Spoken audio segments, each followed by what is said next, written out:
Welcome back to the Fairy Frequency channel. Today I will be reading to you from Exploring the World of Lucid Dreaming by Stephen LaBerge, Ph.D. and Howard Rheingold. So remember to ask yourself, am I dreaming today? Make yourself a little card like this and you can start your critical state testing.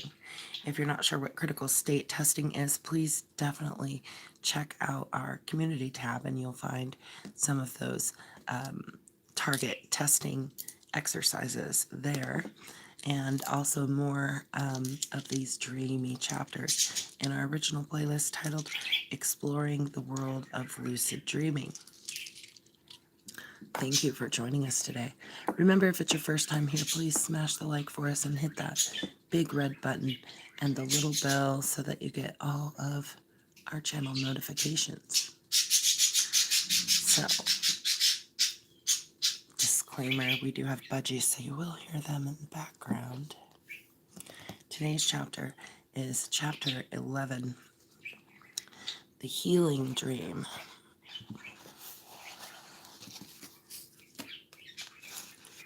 Wholeness and health. Health can be defined as a condition of adaptive responsiveness to the challenges of life. This definition applies in both physiology and psychology. For responses to be adaptive, they must resolve challenging situations in ways that do not disrupt the integrity or wholeness of the individual. Taking medication that helps you sleep but prevents you from functioning the next day is not very adaptive. However, getting more exercise can make you sleepier at night and increase your general health and vigor. This is a truly adaptive response to a difficulty. Optimal responses result in a creative adaptation that leaves the person at a higher level of functioning than before the challenge. In a psychological frame, avoiding situations that make you nervous may prevent you from feeling anxiety, but it also may limit your enjoyment of life. Learning to face those situations will increase the options available to you. In this sense, being healthy involves more than the mere absence of disease.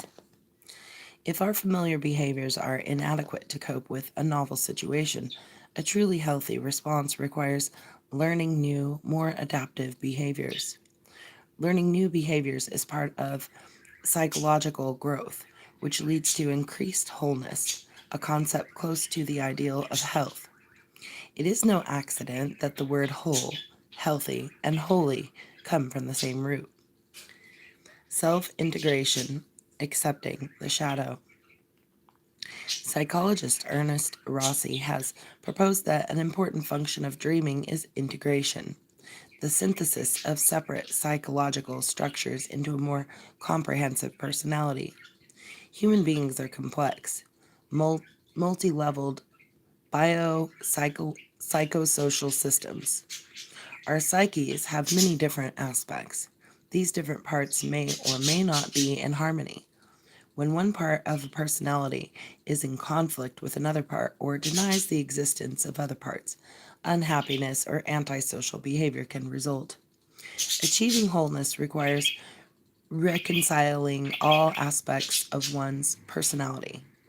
Integration, however, need not be only a matter of repairing malfunction relationships between the different parts of the personality. It can also be a natural development process. Psychotherapeutic theory, once based on the idea that the goal of therapy was to help people overcome developmental flaws or neuroses, has been broadened by theories encompassing the idea that even healthy people can integrate disparate parts of their personality to enrich their experience of life, to grow. According to Rossi, integration is the means by which personality growth takes place. In dreams, we witness something more than mere wishes. We experience dramas, reflecting our psychological state and the process of change taking place in it. Dreams are a laboratory for experimenting with changes in our psychic life. This constructive or synthetic approach to dreams can be clearly stated. Dreaming is an endogenous process of psychological growth, change, and transformation. Lucidity can greatly facilitate this process. Lucid dreamers can deliberately identify with and accept, and thereby symbolically integrate parts of their personalities they had previously rejected or disowned. The stones, once rejected by the builder of the ego, can then form the new foundation of wholeness.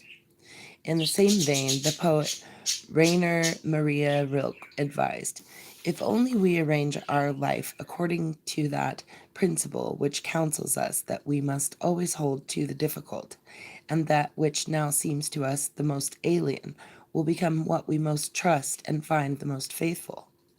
How should we be able to forget those ancient myths that are the beginning of all peoples, the myths about dragons that at the last moment turn into princesses? Perhaps all the dragons of our lives are princesses, only waiting to see us once beautiful and brave. Perhaps everything terrible is in its deepest being something helpless that wants help from us. Carl Jung observed that disowned features of the personality are frequently projected onto others and symbolized in dreams, taking the form of monsters, dragons, devils, and so on. Jung referred to these symbolic figures as the shadow. The presence of shadow figures in dreams indicates that the ego model of the self is incomplete. When the ego intentionally accepts the shadow, it moves toward wholeness and healthy psychological functioning.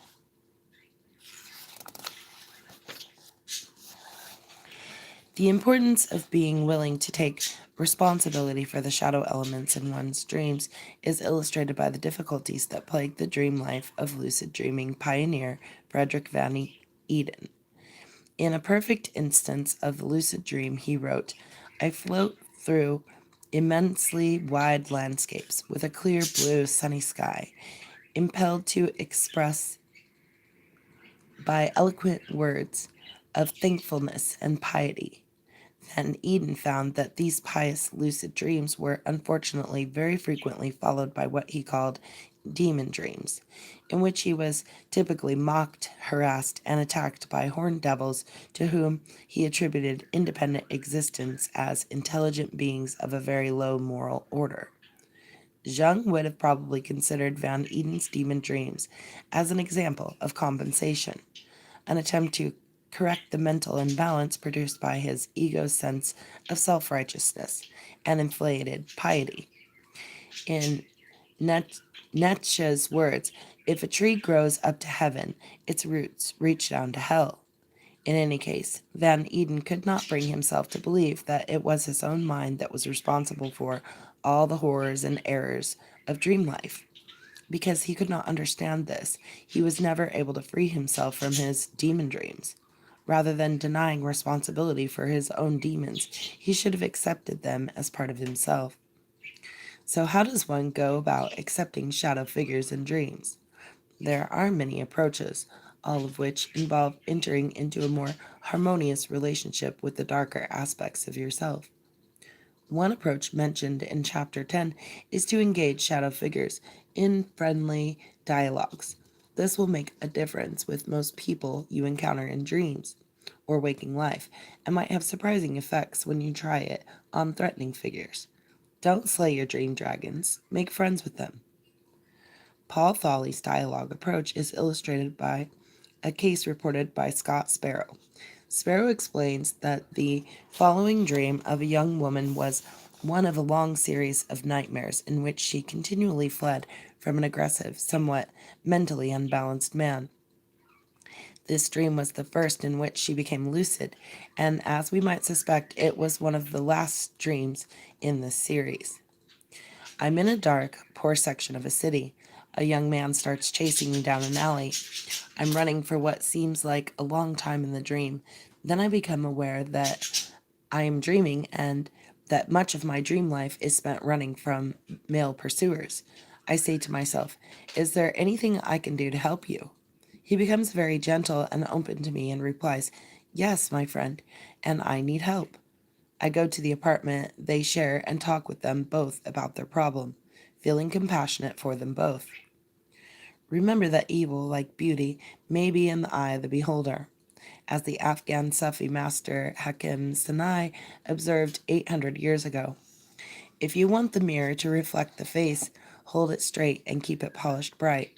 Although the sun does not begrudge its light, when seen in the mist it only looks like glass, and creatures comelier than angels even seem in a dagger to have devils' faces. To the extent that you think that your thinking is distorted by fear, greed, anger, pride, prejudice, and faulty assumptions, you cannot tell what is really reflected in your consciousness. If your mind resembles a funhouse mirror, don't be surprised if, in your dream, an angel seems a demon. Therefore, you would do well to assume the best. When you meet a monster in your lucid dream, sincerely greet him, like a long lost friend, and that is what he will be. One of Gary Larson's Far Side cartoons illustrates the proper approach. Two old ladies behind their locked front door are peering out the window at a monster from the id, standing on their doorstep. The wiser of the two ladies says, "Calm down, Edna. Yes, it's some giant hideous insect, but it could be some giant hideous insect in need of our help. You don't need to talk to shadow figures to make peace with them. If you can find it in your heart to genuinely love your dream enemies, they become your friends. Embracing the rejected with loving acceptance symbolically integrates the shadow into your model of yourself, as illustrated by one of my own dreams. I was in the middle of a riot in a classroom. A violent mob of 30 or 40 was taking the place apart, throwing chairs and people through windows, grappling convulsively with each other, and letting fly random shrieks, war cries, and insults. In short, the sort of thing that is likely to happen in certain grade schools when the teacher steps out of the classroom for a moment. The leader, a huge, repulsive barbarian with a pockmarked face, had locked me in an ironclad grip, and I was desperately struggling to get away. Then I realized that I was dreaming, and in a flash I remembered the lessons of past experience. I stopped struggling, for I knew that the conflict was with myself. I reasoned that the barbarian was a dream personification of something I was struggling with in myself, or perhaps it represented someone or some quality in another that I disliked. In any case, this barbarian was a shadow figure if I had ever seen one. Experience had shown me that the dream world, if nowhere else, the best way to bring hate and conflict to an end was to love my enemies as myself. What I needed to do, I realized, was to completely accept with open arms the shadow I had been attempting to disown. So I tried to feel loving as I stood face to face with the shadow barbarian. I failed at first, feeling only repulsion and disgust. My gut reaction was that he was simply too ugly and barbarous to love. Determined to overcome the initial shock of the image, I sought love within my heart. Finding it, I looked the barbarian in the eyes, trusting my intuition to supply the right thing to say. Beautiful words of acceptance flowed out of me, and as they did, my shadow melted into me. The riot had vanished without a trace. The dream faded, and I awoke, feeling wonderfully calm. Seeking opportunities for growth. I became lucid when I realized the absurdity of what was happening.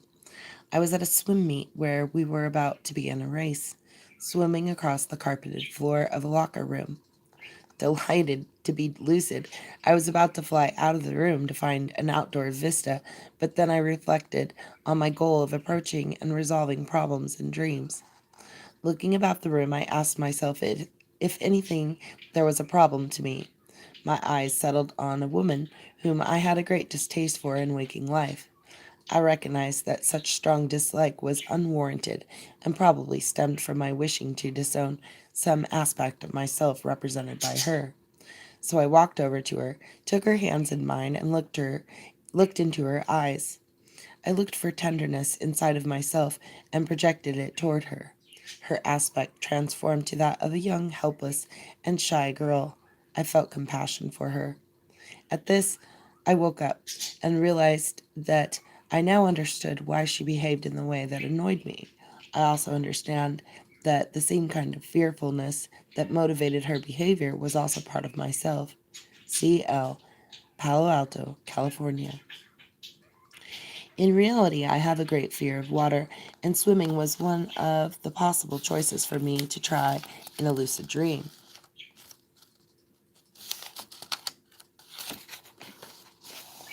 In the dream, I'm in my backyard, and I'm immediately aware that I am dreaming. I decide that it would be great fun to swim.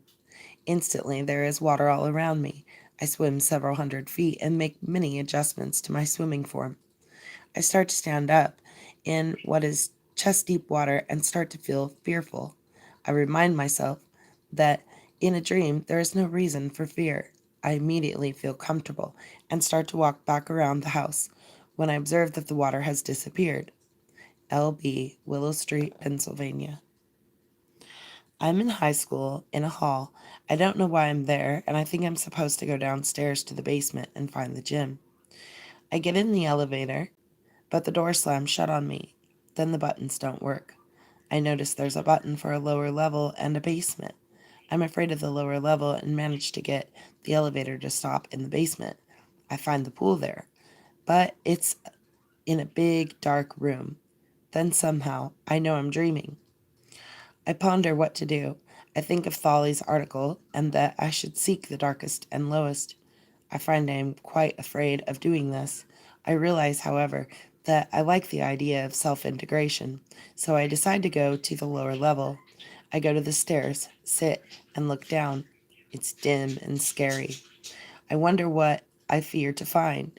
I go down, peering about nervously. There's no one and no living thing. It looks like a hall of lab rooms. I fly down the hall, making sounds that, in the echoey hall, sound like eerie ghost wails. I think I'm seeing how it feels to be a ghost.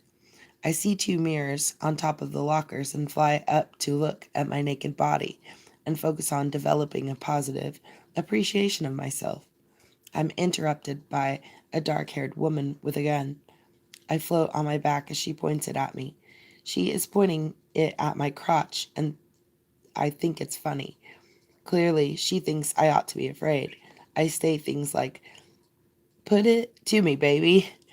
Momentarily, I'm afraid of what sensation might be produced if she did shoot. But then, she kisses me. I encourage her. She is still angry, but she does it again, until I think I've convinced her to do that instead of threaten me. Then she says, "Go to sleep," and I close my eyes and wake up.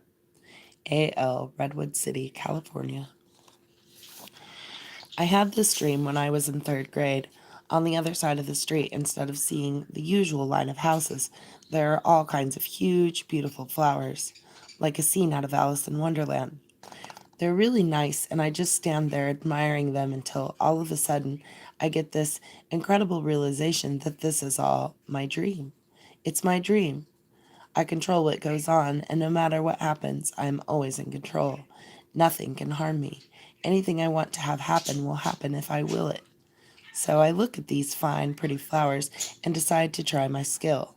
All you pretty flowers there, I think to myself, you all think you're so great.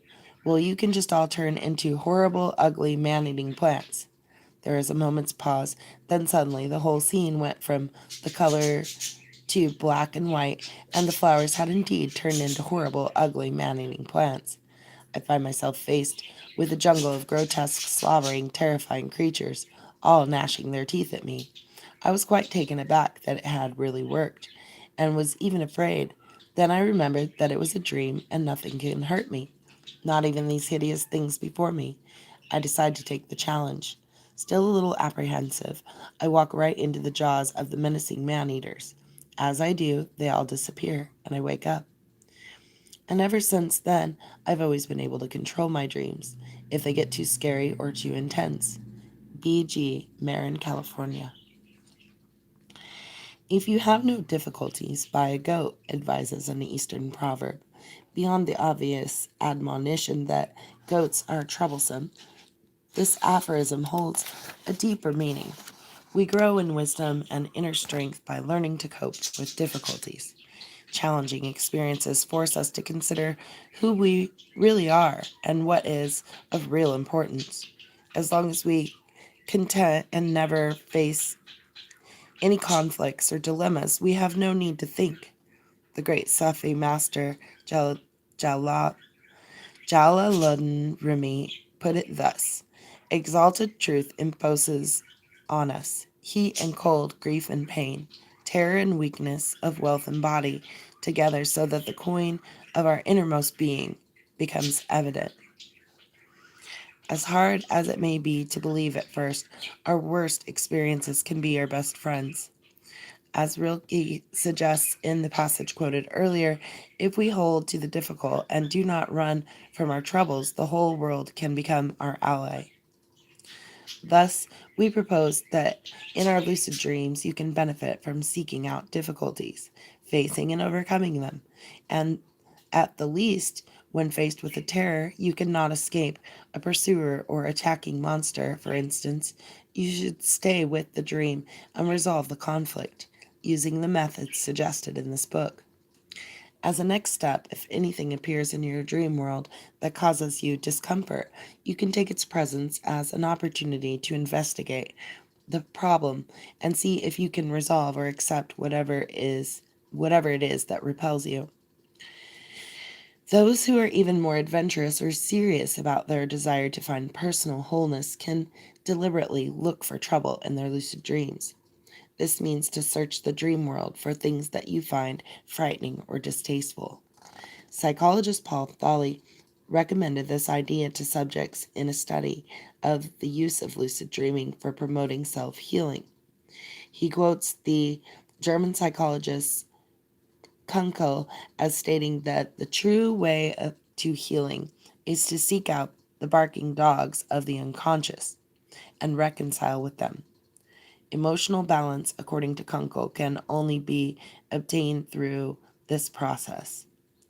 Folly gave his subjects several hints on how to find the hidden barking dogs of the psyche in dreams. These were to move from areas of light to areas of darkness, from higher places to lower ones, and from the present to the past. This makes sense if we consider that we tend to associate deep, dark places with fear and evil, and that childhood generally holds more terrors than adulthood. The participants of Thales' self-healing study clearly benefited by coming to terms with threatening figures and situations in lucid dreams. 66% of the 62 subjects resolved some problem or difficult conflict in their life with their lucid dreams. The program also improved the general qualities of their waking lives. Many felt less anxious and more emotionally balanced, open-minded, and creative. However, negative consequences in the form of increased anxiety or discouragement occasionally appeared if the participant forgot the instructions and fled from the threatening figure. Thali analyzed his findings further and concluded that facing fearful situations in dreams contributes to people's self-reliance and the ability to respond flexibly to challenging situations. In the terms used in this book, Thali's subjects become better adjusted both within themselves and in regard to the world because of their learning to cope with difficult circumstances in dreams. The following exercise is a guide to guide sorry. The following exercise is to guide your efforts to reconcile yourself with your personal anxieties and difficulties. If you wish to try this exercise, it is important that you firmly set your intention to do so while awake. Otherwise, you may find that in the emotional heat of the dream, you will lack the willpower to face your fear. Exercise seeking opportunity for integration. Number 1, set your intention. Resolve now, while you are awake, that the next time you are lucid, you will deliberately seek out a problem, something that frightens, disgusts, or disturbs you. Assert that you will courageously and openly face the difficulty until you can accept it or no longer fear it. Encapsulate your intention in a pithy phrase such as, "Tonight I will openly face a fear in my dreams." Repeat the phrase to yourself until your intention is set. Number 2, induce lucidity. Using your preferred technique, see Chapter 3 and 4, Induce a Lucid Dream. Number 3, look for problems in the dream. Repeat your intention phrase when you realize that you are dreaming. Look around for anything that is a problem to you. Is there anything or character that you wish to avoid? If not, seek out a place where you might find a difficulty. For example, go into a basement, a cave, or a dark forest, or find some scary place from your childhood. In frightening or disturbing places, you are likely to find problems. Number 4, face the difficulty. Deliberately approach the problem, person, thing, or situation that you have selected. Be open and ask yourself why this thing bothers you. If it is a character, involve it in a dialogue. See the exercise on conversing with dream characters, page 238. Try to reconcile with the character or accept the fearful or distasteful thing. Assert to yourself that you can handle it. Do not turn from it until you are comfortable in its presence. It may help to talk to yourself because this helps you to focus your will. For example, say, "This is okay. I can deal with this. See, it does not harm me. I wonder if it can be of use to me or if I can help it." Number 5, reward yourself with pleasure. When you have resolved the problem or when it disappears, indulge in any pleasure that you like in the lucid dream. Doing this will reward you for courageously facing difficulties, making it more likely that you will want to do it again. If you awaken before you reach this step, reward yourself while awake with something you especially enjoy. Letting go. Finishing unfinished business. When my grandmother died several years ago, I was terribly unhappy for many months. She had been my artistic inspiration and mentor. I had been extremely close to her. How close I did not realize until after her death. Nothing I did seemed to help me feel all right about it. My husband reminded me of my ability to have lucid dreams. I had been dreaming about her, and he suggested that I could use seeing her as a lucidity cue. I decided to do so. For once lucid, I could ask her how she was and where she was, and to tell her, once again, how I loved her and how much she had given me as an artistic legacy. The next time she appeared in my dream, I was too sad. I didn't remember my intention to recognize I was dreaming, so I couldn't carry out my plan. A few nights later, I dreamed of her again. I had prepared myself in advance by telling myself during the days, "If I dream of Grams, I will remember that it is a dream." This time, I did become lucid. I knew clearly it was a dream, and yet she was so vivid and real. It was just as if she were alive. When I asked her how she was, she answered with some despair, "Oh, darling, I don't know. I don't seem to know where I am." This dream left me feeling both elated and I had made contact with her, and distraught that she was disturbed.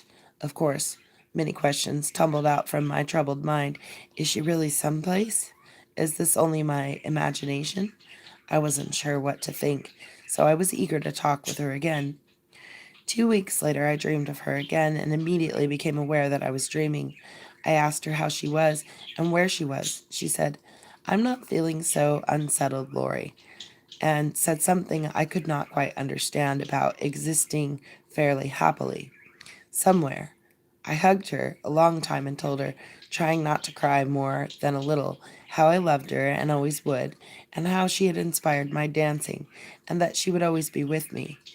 In the dream, she looked exactly like she had in life, with her beautiful, noble face, and I awoke reassured. Perhaps I truly contacted her spirit. Perhaps I simply spoke with my inner self. I do not know. I just know that after those 2 dreams, something settled in me. I felt in touch with some part of my grandmother and had said what I had so much wanted to say to her. I was able very soon after these dreams to let my sadness slip away from me. LC, Portola Valley, California. When I was 30, I broke up with a boyfriend that I had dated for nearly 9 years. It was very difficult and especially hard on me when he married only 1 year later. Through a series of non lucid dreams, I started to accept the situation that he had married someone else. I came to meet his wife, his in laws, and experience seeing them together. One of the last dreams regarding them and my acceptance was a lucid dream. It went like this. I dreamed I met Kay and his wife. Only this time he invited me to his house for dinner, along with his folks and sister. I remember noticing that Kay and his wife appeared to get along quite well, and that they seemed everything he and I weren't. A twinge of melancholy went through me, but in general, I felt that everything seemed all right. They were both very nice to me and liked my company. As I left the house at the end of the evening, I suddenly wanted to thank them again for the wonderful evening. It occurred to me to wait and call later on the phone, but then I realized I wouldn't be able to reach them in the morning because I'd be awake in the waking reality. Unable to reach these dream characters, I decided to walk back and leave a note. Just then, they walked out of the house and saw me. I explained that I wanted to thank them again, especially his wife, who was so pleasant towards me. I explained that in fact they were dream characters in my dream, but to me they seemed very real. I hoped that a part of me was really meeting with a part of them at some level, although I realized they would never recall this meeting in the waking world. They smiled and said they understood and felt that in spite of what the outside world remembers, they felt that a side of them had interacted with me. I woke up shortly after that and felt quite happy and assured that our parting was for the best. B.O., Arlington, Massachusetts. Recently, I had a wonderfully comforting dream in which my father, who died only a year ago, came to me early in the morning to tell me it was almost time to get up, just like he used to do when I was a little girl. He never spoke to me in the dream, but we were communicating. He came into my room to tell me to get up soon. Then he walked from room to room in my house. He conveyed to me that everything looked good. There were some things that needed to be done, but nothing I could not handle. He also conveyed to me the thought that while he was not there with me physically, his presence would always be with me. Then he came and sat on the side of the bed and held my hand. I kept saying thank you to him and woke up feeling that he really had been there with me. I know I was dreaming while I was dreaming, but I would not have interfered with that dream in any way. J.A., Knoxville, Tennessee. My father died of cancer this summer, and I had a long series of dreams in which I was aware that I was dreaming and insisted that I didn't want to wake up because I was talking to my father, telling him once more that I loved him. But he'd insist that I wake up and accept that he was fine and had to go off on his long journey. In a dream, I finally saw him off at the station and was relieved that he'd made the train. He'd delayed so long in saying goodbye that he'd almost missed his connections to go off to his wonderful vacation. That last dream was the last in the series. C.M., Framingham, Massachusetts. When I was 23, my family moved from Florida to Washington, leaving some family, including one special grandfather who was very ill. He had been settled in our new home only a week when he died. I was very close to him. He raised me from the age of 6. I flew home feeling very bad that I had left in the first place. I returned to my new home 2 weeks later. About a month after that, I had a fantastic dream. I dreamed that I had stayed in Florida and had taken my granddad home with us when he was ready to die. I took care of him as if he were only asleep. At this point, I realized this was a dream and awoke to discover I was crying. My pillow was soaked. However, I wanted it to continue. When I went back to sleep, I found myself in his room, aware that I was continuing the dream. Very calmly, he started to tell me that he loved me, that he was fine, and that I could leave him now to live my own life with my family. At that point, he returned to his sleep state. When I awoke, I realized that I had begun to accept his death. L.L. Yakult, Washington. Seeking and resolving difficulties in lucid dreams can help you achieve greater emotional balance and ability to cope with life's troubles. It may help you solve problems that you were not conscious of, but that nonetheless were limiting your happiness. Lucid dreaming can also be used intentionally to address specific difficulties that people are very much aware of. Personal relationships can be the source of some of the most trying problems people have to deal with. In many cases, we cannot work out the difficulty with the person involved and have to deal with it on our own. Such problems fall into the category of internal maladjustment, since they cannot be resolved by changing one's interactions with the world. As demonstrated by the examples above, lucid dreaming can help people settle unfinished emotional business with family members and intimate friends. When an important relationship ends, people often find that they are left with unresolved issues that cause anxiety and possibly even strain later relationships. In waking life, it is impossible to say those things you never said to your father before he died. And in waking life, it is often impractical to track down a former mate and talk about unresolved issues. In lucid dreams, however, it is possible to achieve resolution. Of course, the absent partner is not really there, but the missing person's representation in your own mind is present, and that is enough, since it is your own inner conflicts that you need to settle.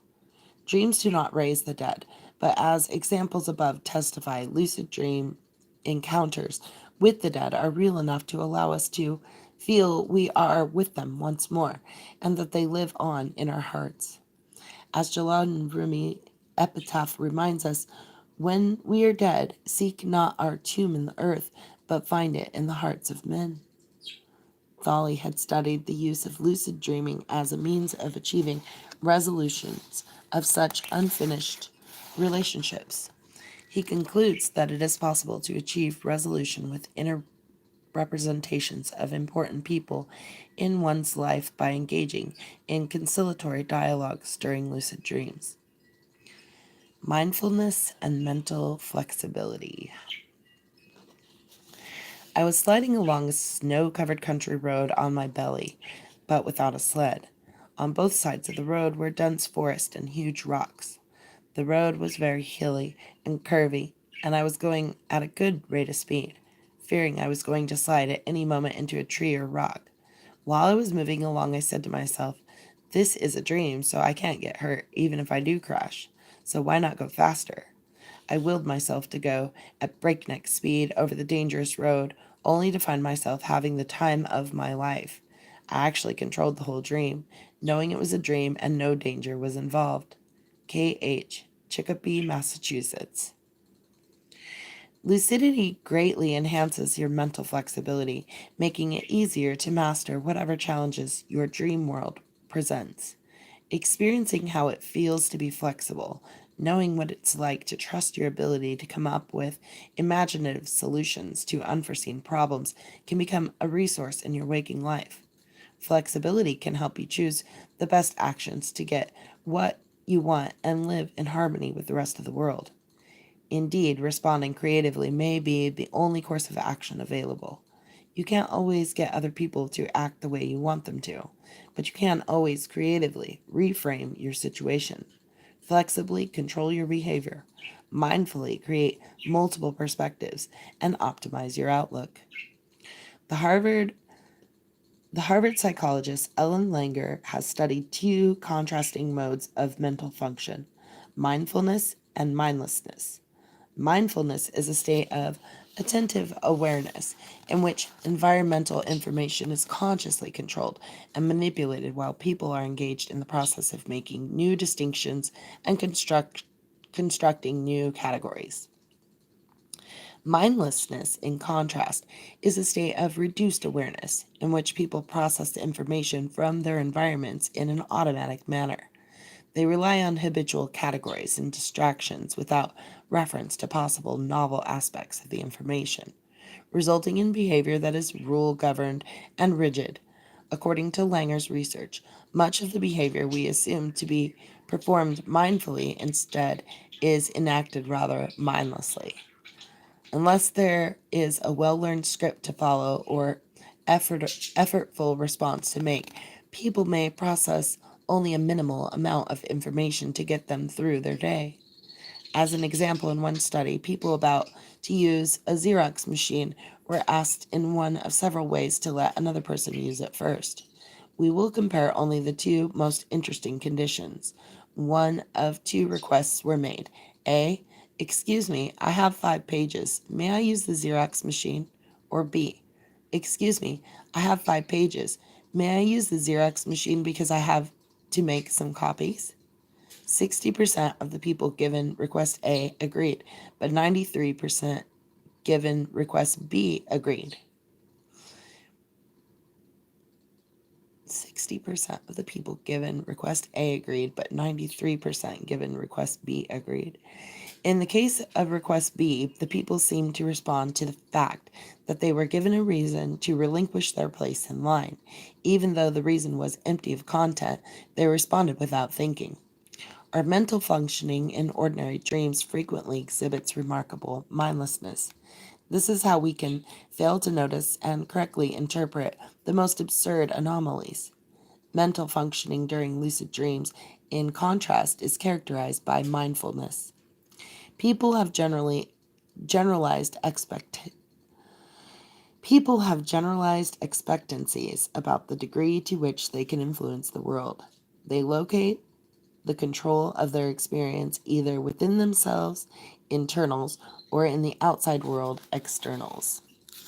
Internals are people who believe their own behavior has a substantial impact on events. They are flexible in their approach to the world because they believe that they can affect the course of their lives by changing their own behavior. Externals don't believe their behavior has much influence on the course of events. They think that most of what happens in their lives is the result of luck, chance, fate, or other external influences and powers beyond their personal control. If you think this way, please reflect upon the following. Two men looked out from prison bars. One saw mud, the other stars.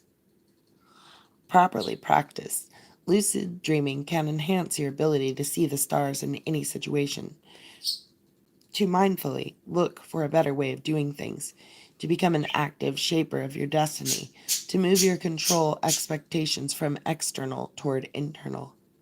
Very little of the external world can be controlled by any of us, but our inner worlds can, in principle, be reprogrammed to reflect any reality we choose.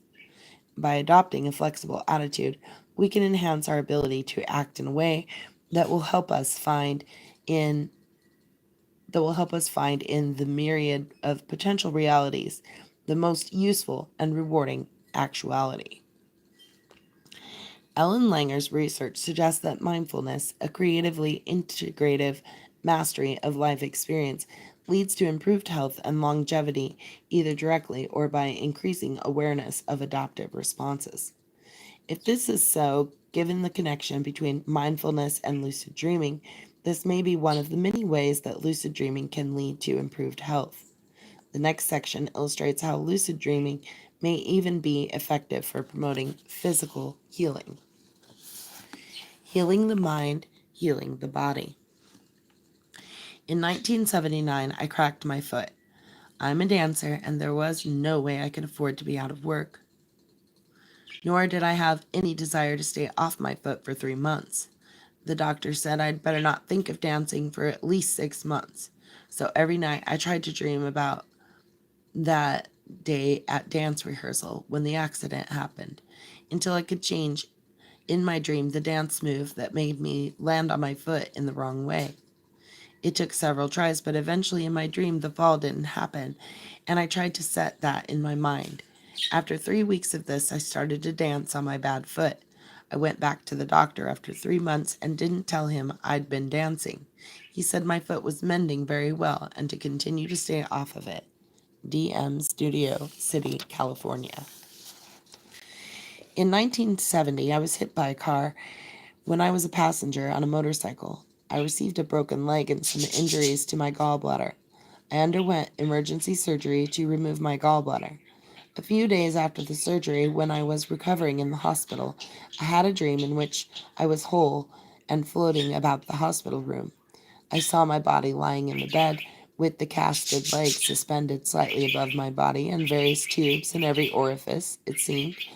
I hovered over my own body, sometimes feeling the pain of my injuries and sometimes feeling the wholeness and the ability of my dream body to fly about the room. I decided in the dream state to give the gift of this wholeness to my physical body. I told my physical body that I loved it and that it would recover. When I awoke that day, I was able to stop taking medication for pain and had all tubes removed. On the next day, I was able to convince the staff that I was ready to start hopping around on crutches. R.B., Spokane, Washington.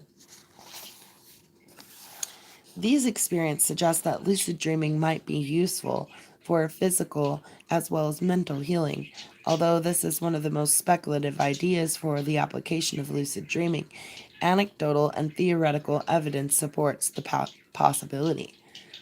The use of dreams for healing was widespread in the ancient world. The sick would sleep in temples of healing, seeking dreams that would cure or at least diagnose their illness and suggest a remedy. Of course, we have no means of evaluating the validity of claims of such antiquity. Most people assume that a major function of sleeping and dreaming is rest and recuperation. This popular conception has been upheld by research. Thus, for humans, physical experience leads to more sleep, especially delta sleep. Growth hormone, which triggers growth in children and the repair of stressed tissues, is released in delta sleep. On the other hand, mental exercise or emotional stress appears to result in increases in REM sleep and dreaming. Health is usually defined as a state of optimal functioning, with freedom from disease and abnormality. This chapter begins with the definition of health framed in broader terms as a condition of adaptive responsiveness to challenges of life. Adaptive means, at minimum, that the responses must resolve challenging situations in ways that do not disrupt the integrity or wholeness of the individual. Being healthy is something more vigorous than the mere absence of disease. For example, if we cannot cope with a novel situation, it would be healthy to learn more adaptive behaviors.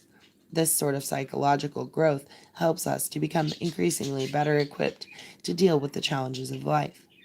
Human beings are extremely complex, multi-leveled living systems, as I wrote in Lucid Dreaming. It is useful, although an oversimplification, to distinguish three main levels of organization that make up what we are: biological, psychological, and social. These reflect our partial identities as bodies, minds, and members of society. Each of these levels affects every other level to a lesser or greater extent. For example, your blood sugar levels, biology, affects how good that plate of cookies looks to you, psychology, and perhaps even whether you are hungry enough to steal, sociology. On the other hand, the degree to which you have accepted society's rules and norms affect how guilty you feel if you do so. So, how the cookies appear, psychology, depends on how hungry you are, biology, as well as on who else is around, sociology. Because of this three-level organization, we can view humans as biopsychosocial systems. When we sleep, we are relatively withdrawn from environmental challenges. In this state, we are able to devote energy to recovering optimal health, that is, the ability to respond adaptively. The healing processes of sleep are holistic, taking place on all levels of the biopsychosocial system. The healing process of the higher psychological levels probably are normally accomplished during the dreams of REM sleep.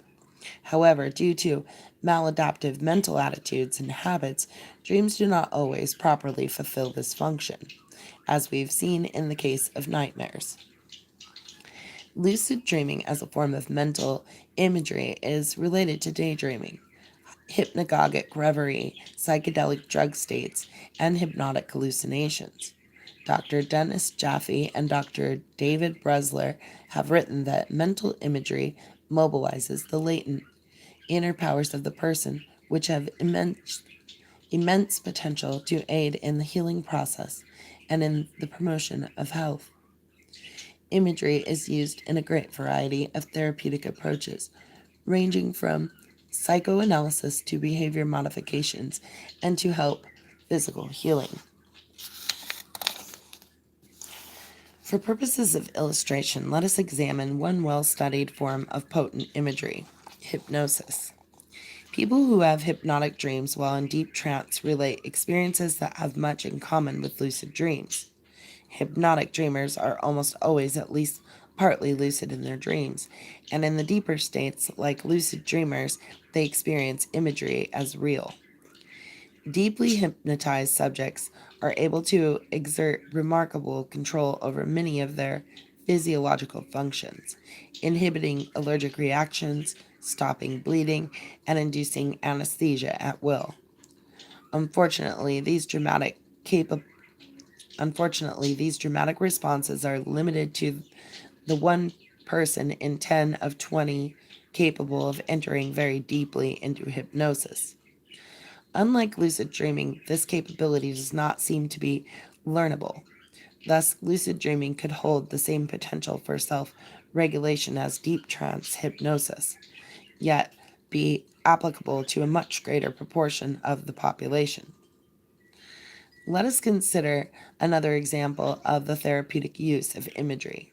Dr. Carl Simonton's work with cancer patients. Dr. Simonton and his colleagues found that patients with advanced cancer who practice healing imagery in addition to taking standard radiation and chemotherapy treatments survived, on the average, twice as long as expected by national averages. Unfortunately, we don't yet know how replicable those results are or how exactly it works. Still, they suggest some exciting possibilities. Recent evidence supports the idea that the experimental reality of vividness of mental imagery determines how strongly it affects physiology. Dreams, which everyone experiences every night, are also the most vivid form of mental imagery most people are likely to experience under normal circumstances. Dreams are so vivid that we have difficulty in telling them from waking reality. Therefore, they are also likely to be the source of highly effective healing imagery.